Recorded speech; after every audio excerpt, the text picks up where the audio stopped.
Chapter 17. The clouds burst. Next day the trumpets rang early in the camp. Soon a single runner was seen hurrying along the narrow path. At a distance he stood and hailed them, asking whether Thorin would now listen to another embassy, since new tidings had come to hand and matters were changed. "That will be Dain," said Thorin when he heard. "They will have got wind of his coming. I thought that would alter their mood. Bid them come, few in number and weaponless, and I will hear," he called to the messenger.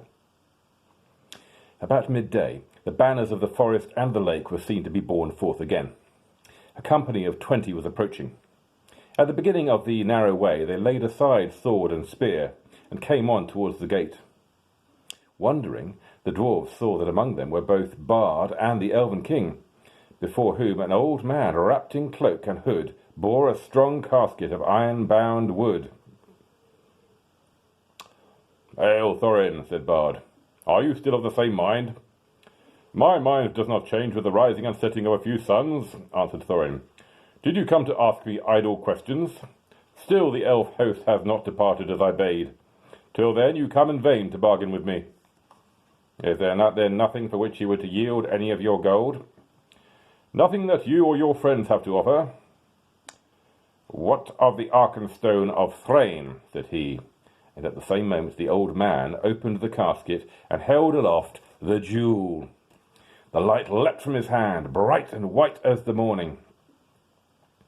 Then Thorin was stricken dumb with amazement and confusion. No one spoke for a long while. Thorin at length broke the silence, and his voice was thick with wrath. "That stone was my father's and is mine," he said. "Why should I purchase my own?" But wonder overcame him, and he added, "But how came you by the heirloom of my house, if there was need to ask such a question of thieves?" "We are not thieves," Bard answered. "Your own we will give back in return for our own." "How came you by it?" shouted Thorin in gathering rage. "I gave it to them," squeaked Bilbo, who was peering over the wall, by now in a dreadful fright. You!" cried Thorin, turning upon him and grasping him with both hands. "You miserable hobbit! You undersized burglar!" He shouted at a loss for words, and he shook poor Bilbo like a rabbit. "By the beard of Durin, I wish I had Gandalf here. Curse him for his choice of you. May his beard wither. As for you, I will throw you to the rocks," he cried, and lifted Bilbo in his arms. "Stay! Your wish is granted," said a voice. The old man with the casket threw aside his hood and cloak. "Here is Gandalf, and none too soon, it seems. If you don't like my burglar, please don't damage him. Put him down, and listen first to what he has to say." "You all seem in league," said Thorin, dropping Bilbo on the top of the wall. "Never again will I have dealings with any wizard or his friends. What have you to say, you descendants of rats?" Dear me," said Bilbo. "I'm sure this is all very uncomfortable. You may remember saying that I might choose my own 14th share. Perhaps I took it too literally. I have been told that dwarves are sometimes politer in word than in deed. The time was all the same when you seemed to think that I had been of some service. Descendant of rats, indeed. Is this all the service of you and your family that I was promised, Thorin? Take it that I have disposed of my share as I wished, and let it go at that." "I will," said Thorin grimly, "and I will let you go at that, and may we never meet again." Then he turned and spoke over the wall.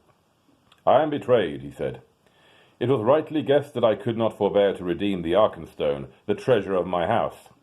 For it I will give 1/14th share of the hoard in silver and gold, setting aside the gems, but that shall be accounted the promised share of this traitor, and with that reward he shall depart, and you can divide it as you will. He will get little enough, I doubt not. Take him if you wish him to live, and no friendship of mine goes with him. Get now down to your friends," he said to Bilbo, "or I will throw you down." "What about the gold and silver?" asked Bilbo. "That shall follow after, as can be arranged," said he. "Get down." "Until then we keep the stone," cried Bard. "You are not making a very splendid figure as king under the mountain," said Gandalf, "but things may change yet."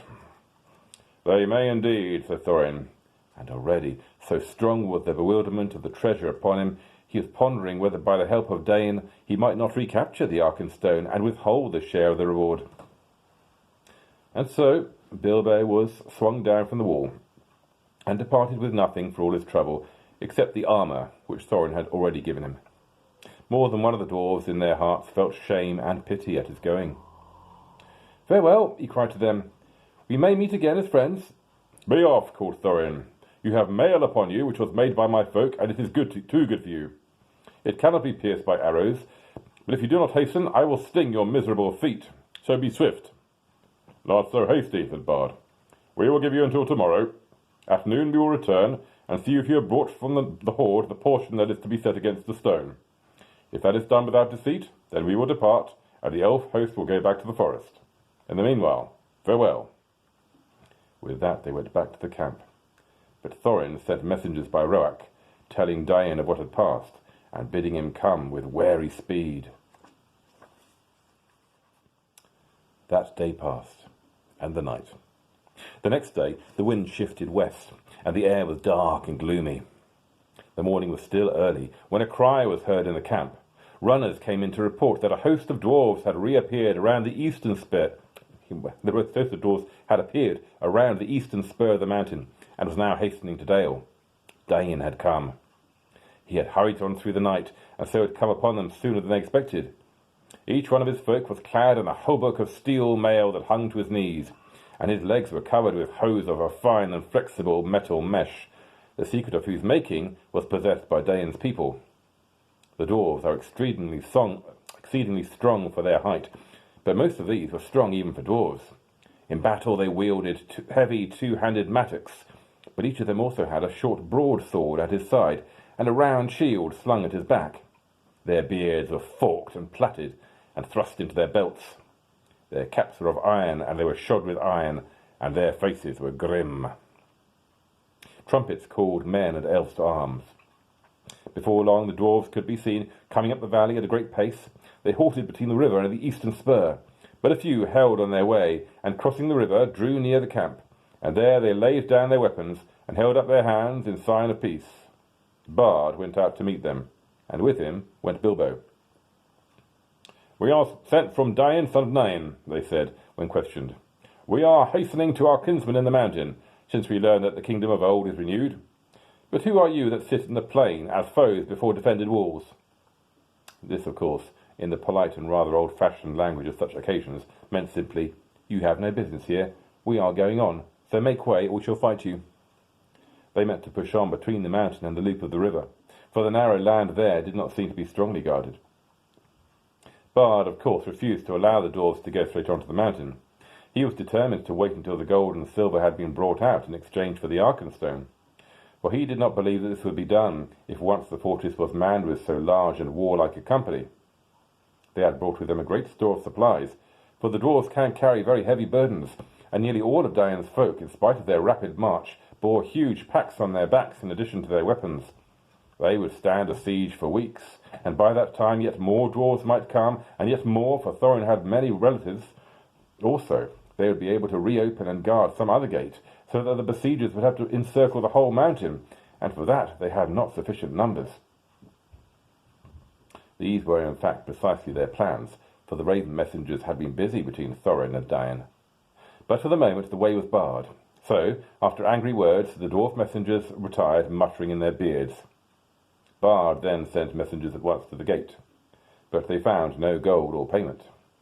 Arrows came forth as soon as they were within shot, and they hastened back in dismay. In the camp, all was now astir, as if for battle, for the dwarves of Dain were advancing along the eastern bank. "Fools," laughed Bard, "to come thus beneath the mountain's arm.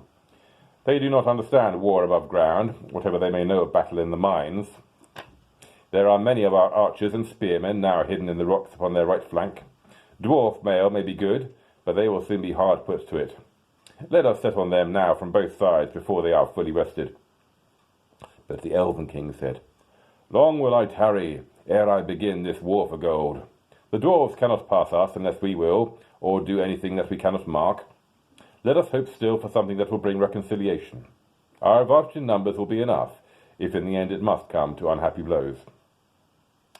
But he reckoned without the dwarves. The knowledge that the Arkenstone was in the hands of the besiegers burned in their thoughts. Also, they guessed the hesitation of Bard and his friends, and resolved to strike while they debated. Suddenly, without a signal, they sprang silently forward to attack. Bows twanged and arrows whistled. Battle was about to be joined.